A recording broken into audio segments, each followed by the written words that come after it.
Chers amis, aujourd'hui on parle sur Paris, la capitale de la photographie, sur un lieu spécial. Oh, excuse me.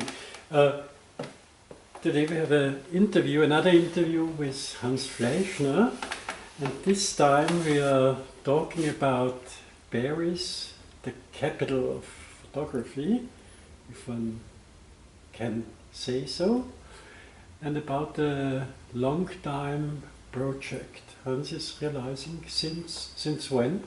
I think it's 2011 or something like that. Mm-hmm. So already beginning 2010, yeah. I think it's 2011 or something. Yeah. So it's more than 10 years coming and going. No? And which project is it? Well, first maybe I just say, that like I knew Paris mainly the way a lot of people know Paris, which you call the left bank, no? Montparnasse, and then also, of course, Saint-Germain and this thing. I was there because I was on jobs there with the Japanese video crews, etc. And I was meeting designers, etc. over the years. So during the 80s and also part of 90, I knew the left bank. And this time I went to Paris because of the Paris photo. And that was like 2011. It was so hard to find something reasonable to live. Just some information. Paris Photo is one of the greatest, not fairs, but of the greatest expositions on photography, especially photo books. It's maybe the most important meeting place for photographers, for publishers, for everybody who is really interested in photography. Yeah? It still is, because I met some people in Paris recently, and then I met them also here, and we agreed that this is still a very important exhibition, if you want to say, or a very important fair. So anyway, I went with a friend of mine into the computer and we looked for something to stay. So I ended up finding a cheap place to stay in the area, which is the metro station of Jean Jaurès. If I don't pronounce it correctly, please correct me. And it's right there at the canal. There's the basin. Mm-hmm. So it's a nice little neighborhood. And the place I stayed on was on Lafayette, Avenue Lafayette. That avenue which runs like really for long distance all the way. I know it goes to the Galerie Lafayette, the big department store. How much further it runs, I don't know, because I didn't go there. But it's a long avenue. And I had various things to do. Like one time I went to that exhibition fair at the Grand Palais, and then I just wasn't going around Paris, especially since I never stayed in this part of Paris. It's the 10th district. No? And I went up the hill, I went along the canal, and I went down Lafayette. So as I go down Lafayette, I come to one bridge that I had never seen before, which is sort of a rather modern bridge. And it's this cross kind of metal concrete construction kind of thing. And I was fascinated, but then I look, and through the windows of this sort of diamond-shaped reinforcement of that bridge, I could see that black bridge. And I call it black bridge because it's pretty much like a traditional, industrial design black bridge you find all over Europe, or even in Asia. I mean, that's what I'm familiar with. I'm sure it exists in South America and in Africa. It's a standard. No? So I hooked it. First of all, I just photographed a little bit, and I passed by, and then I went another time. I just went just to that black bridge to just have a look. Now, what first of all, already on that first bridge fascinated me, the way it was built. It literally almost touched the building where it started, and it stopped at the building where it stopped, depending which direction you go. So it sits, this big bridge sits between buildings. That black bridge has even more of that, because it's not a big street that passes across that.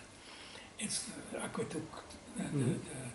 It must have been the route of the water from the Romans, because there's on the firewall of one of the buildings you see a drawing of as if there was some leftover of that aqueduct. standing there. But it must have been the route, how they got the water into the small town, just like in Vienna, the original foundation of Paris by the Romans. What this black bridge has is on one side, if you want to see on top, if you look at the metro going this way and the Stalingrad over here, the metro station, there still is a street here, and the street comes. So there's a little bit of open space. So the bridge starts there, but then it goes smack into the neighborhood. It's a smaller street, it's narrow. That street leads over and meets Lafayette before then you go to the Gare du Nord. No? Both of these two bridges cross the Gare de l'Est railroad tracks. No? I had also been, a little bit connected to the North Station, the East Station, because that's how my parents in 1946 passed through Paris. They came from London, that's where they arrived, God knows it, and then stayed a few days or whatever in Paris, met people that they knew from the political movement that supported them, and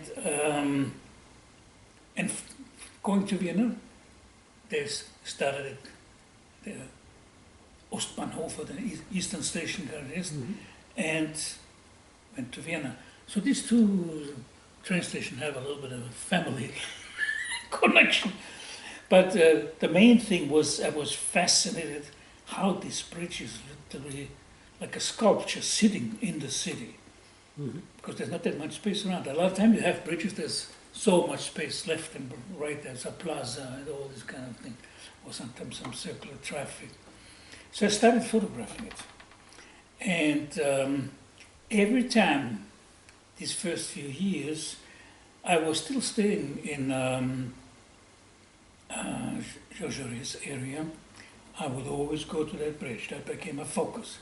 And photograph that bridge, different seasons, different daytime, light, the beautiful shadows when the sun hits it, and, like early in the morning and also just about noon or so. And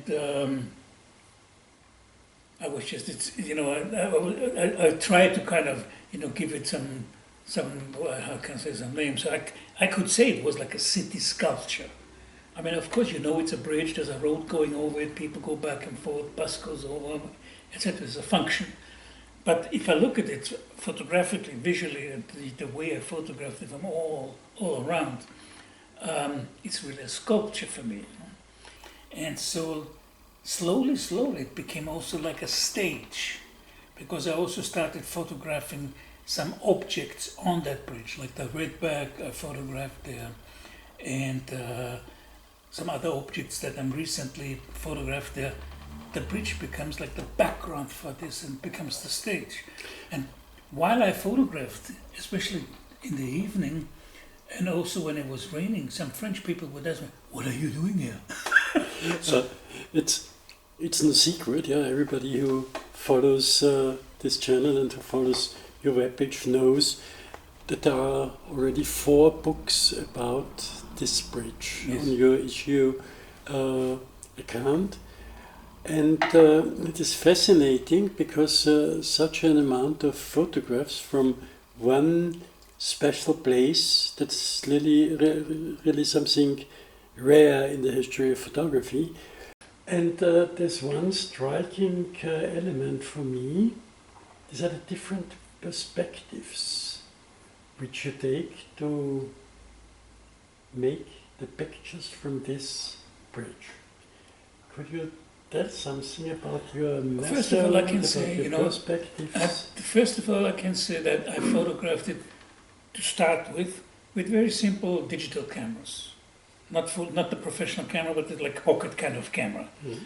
So I had some immediate results, and I also photographed around, homeless people and the street scene and all this kind of stuff. Then I sort of, if you want to say, I started out documenting it. But then as I grew into this whole thing, number one, I ended up getting a better digital pocket camera. So I got some more visual power there. And finally I went into the full format digital camera. equivalent to a 35mm the sensor. And also I photographed with analog, with film, black and white film, and also some color film. And where you have, let's say, if you want to say a different visual experience, different angles, etc., I just went through my entire system of lenses, so extreme wide angles, and I on purpose, if you want to say, explored photographing this through different digital, analog, but also in black and white and color, but also different lenses, because it will give you a different shape, if you want to see. I mean, just as fun. If you use a standard lens, you still feel the power of this construction. But then if you lean over and you take this with a super wide angle and you stretch that bridge, it gets a whole different tension. So I'm not saying, this is the bridge I documented. So the expression document, I would use only a little bit of it. That's why I'm saying it is like a sculpture for me. It's an event, it's a stage event, and it's in a sense also emotional and mental experience. That's why when I, for example, I was doing a different book, but I had some pictures at the end of the bridge. It sort of hit me that I felt the way I related to that bridge and the way I photographed it, that there's some kind of, visual dialectics going on. And the word dialectics has always been used for logical understanding, and comparing this, comparing that, and the mental process to describe this kind of discourse. So for me, I'm a photographer. I first and foremost always just go visually into a situation. And I, generally speaking, will not describe in words what I am doing visually. There are pictures there.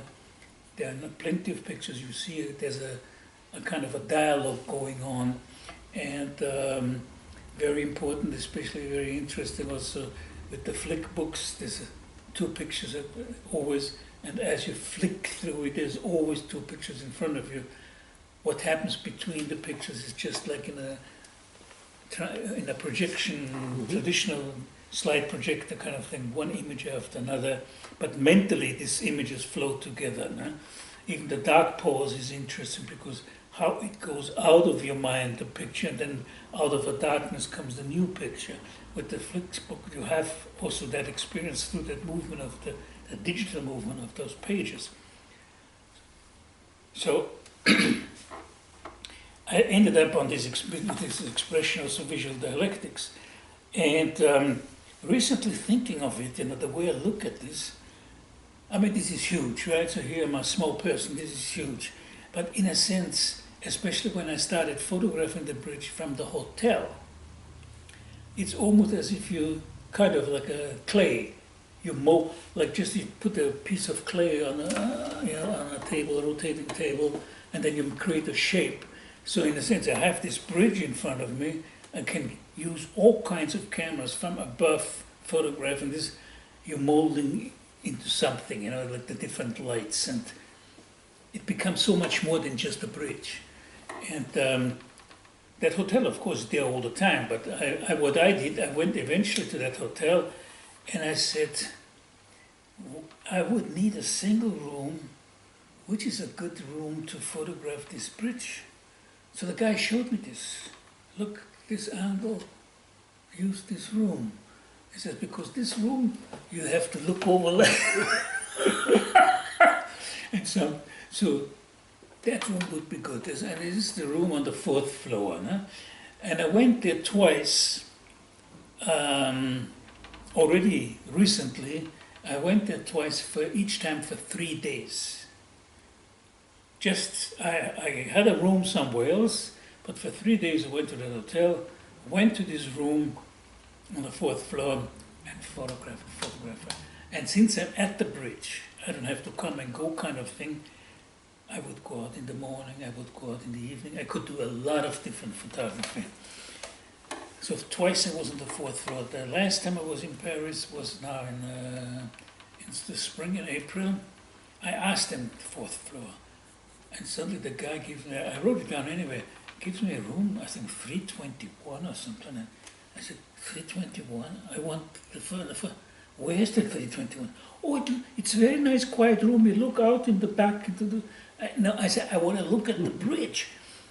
Then he looks, sir, this room is already taken, but maybe in 2 days it's okay. And this, I said, well, what can I have? I want now. So on the third floor, we have a room for you. So I go to the third floor with a little disappointment because I'm in my mind already, I'm thinking fourth floor, right? So I sit down on that third floor, the way the light goes. I start photographing, and I got images I didn't get from the fourth floor. So when I went down, same evening, I said, I don't change the room, I stay on the third floor. This time I booked for the fifth floor. So I will now reconfirm again, I want fifth floor. So this will be in October. I expect to be 2 weeks there. And every day I look from the fifth floor. Because what I get from the fifth floor, more than from the fourth floor, I look more into the street and I look more on top of that bridge. So there's all these, screws or whatever they are, the construction of it. But anyway, it makes a difference, fourth and fifth floor. You look into the street where it meets or where it leads to the Gare du Nord. There are very sophisticated photographs in your books. For instance, photographs where you are on this bridge, standing on this bridge, or moving on this bridge. How the hell did you make the photographs with you on the bridge? Yeah. Well, the thing is what was interesting. I was photographing, and then a guy passes by me, and he says, "What are you doing here?" I say, "I photographed this bridge," and I start talking to him the way I talk to you. And then he says, "You really love that bridge." I said, "Yes." I said, "You got anything to do with photography?" I said, "No." He said, "No," and then he moved on. And it was the same thing. I was photographing something during the rain, and some woman came with a dog and said, "What are you doing here?" And it was a digital camera, so I opened, it's art. And another time, I photographed a red bag also in the darkness. I think it was wearing a... And a group of people came, and he said, French people, no? And he said, "What are you doing here?" I said, "I created this object, the red bag, and I love this bridge, and I use this as the background." "Oh, wow, okay, all the best." So the people are very open-minded. This whole neighborhood is sort of a multicultural kind of environment. All kinds of people cross this bridge. Some people are really just either going to work or tourists coming and going to hotels and whatnot. But that bridge has, like you're saying, I made 4 books. I know before fall I will at least make one more book, a 5th book. And then when I come back, either within the year or beginning of next year, I'll make a 6th book, definitely. 5, 6 books, definitely. There's so much work that I've done around this bridge. And also I started doing things on I photographed myself.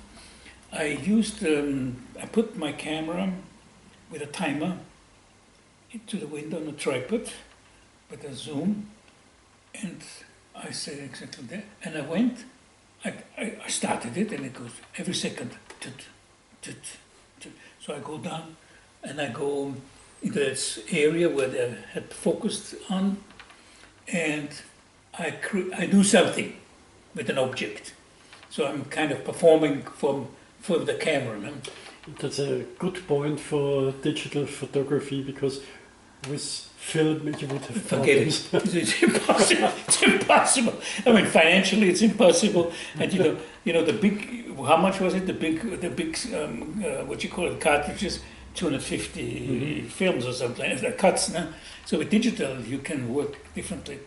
And I showed this to a friend of mine, and he said he liked that, what's happening.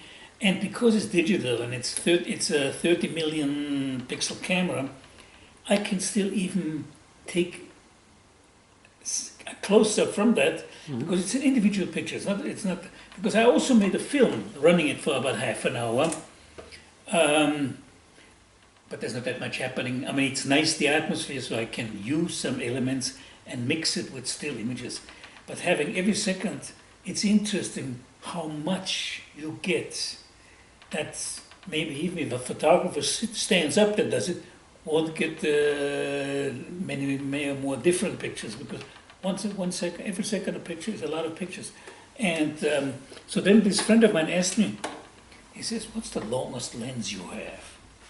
I say, well, that zoom I'm using now goes to 300 millimeters. He says, wait a second, I have a converter. And he's retired, man. Let me check in my case. So he has a converter, 2 times converter. It depends on the construction of the back of the lens, if this converter will fit on all focal length, or if the back lens of the telelens touches we have to try that out. If it fits all right, I will get that booster, then I end up with 600 millimeters.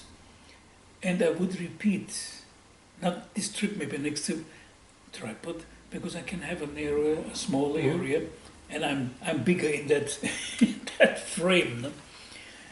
So, but if I get that teleconverter, I would already take it now just to photograph that bridge with 600 millimeters, because you get again. I photographed the bridge from both sides with a mirror lens of 500 millimeters, and in some situation I put even a teleconverter on it, so I have 1,000 millimeters, which is rather hard to handhold. You got to lean on something. Yeah, and this is an important question. Yeah? You are describing your work, which is serious work, which is hard work, and it's also heavy work. How many kilograms of equipment are you bringing to Paris to make this? Well, the thing is this, one time I also went with large formats camera there. I did this on one trip. Just for a few pictures I did this. I had 2 carry-on luggages, each 23 kilos, plus a trolley, 8 kilos. Then I had lenses on in my pockets. So I was weighing maybe another 5 kilo more extra. That was in May last year was that, yeah. But that was a heavy trip.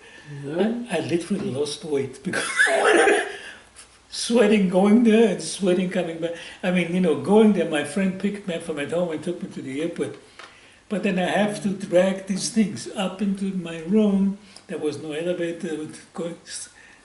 Taking 2 flights up, and it was heavy. Then taxi trip to the bridge. But anyway, I might do this one more time, either because it's worth it visually, or because a friend of mine comes along and we can share the weight. No? And but it's the way the weather is. It's endless possibilities. No? Heavy cloud, no cloud, blue, light gray, dark gray, the way the shades are there, then what's happening, on the street. I don't get bored, I mean, I had one interesting, I always passed on to people when they started photography. I had, when I was getting the education, photographic education, I had one teacher, did we call him professor maybe, I don't know. But I'm an old man, and it was summertime for the break, and he asked me what I'm gonna do in the summer. I think that was 66. Yeah, that was 66 or so. And I said to him, what are you gonna do this summer?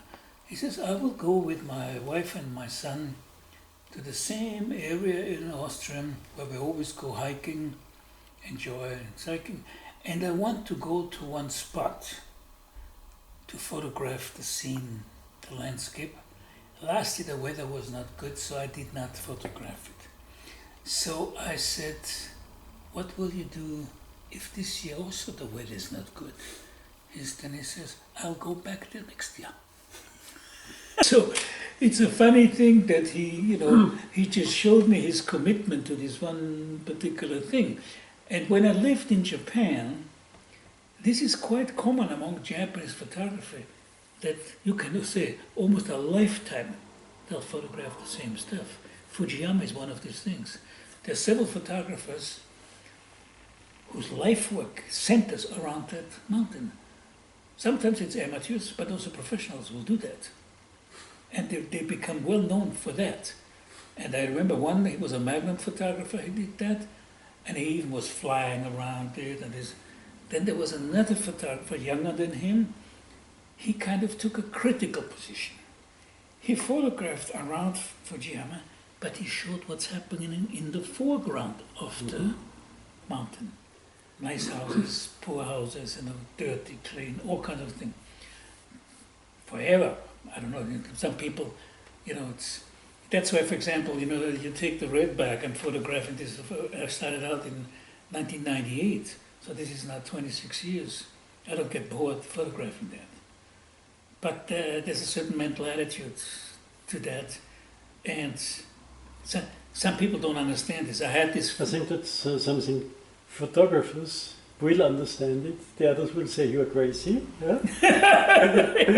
But to quote Shakespeare, even it's crazy, it's craziness with a method. Yeah?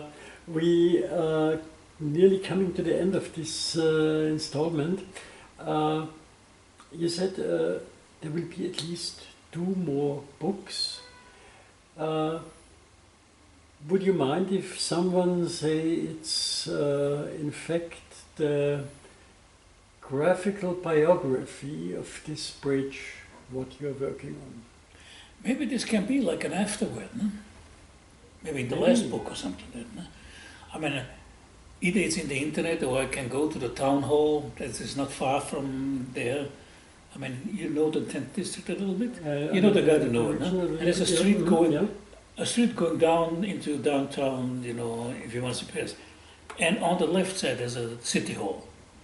So I would have to drop by there, maybe talk to either ask who's the historian or who's the art director, something like that, and find out if they have something, information. Maybe we have good luck and someone in Paris is watching this video. Maybe someone is showing it to the mayor de l'arrondissement where this bridge is situated. Maybe this could become a project between you and the district.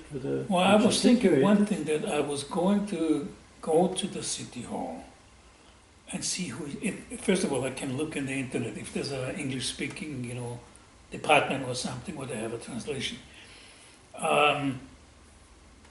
If I can't find that, I just spontaneously go there, and they either will tell me, we can't do this, we can't do that, or they introduce me to somebody who's for cultural affairs or something like that.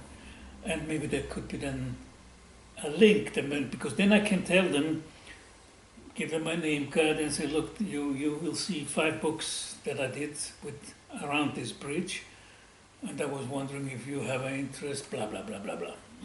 But I think it would be, how can I say, it would be an interesting event to do it in the district, because even so this is not a famous gallery or it's not a famous building or anything like this, but people come and go. No, it's certainly a challenge, and I think maybe this video will be a small stone on the road to a great experience with this bridge, even in the district where they know the bridge. I thank you very much for this really impressive and also very amusing talk. All our followers, use the hot summer months to take photographs yourself, take your camera, go out. The worst photo is always that you don't take. Use it and wait for the next interview with Hans Fleischner, which certainly will come in autumn, I think. I'm going to Paris in October, so you will see what happened the next couple of months.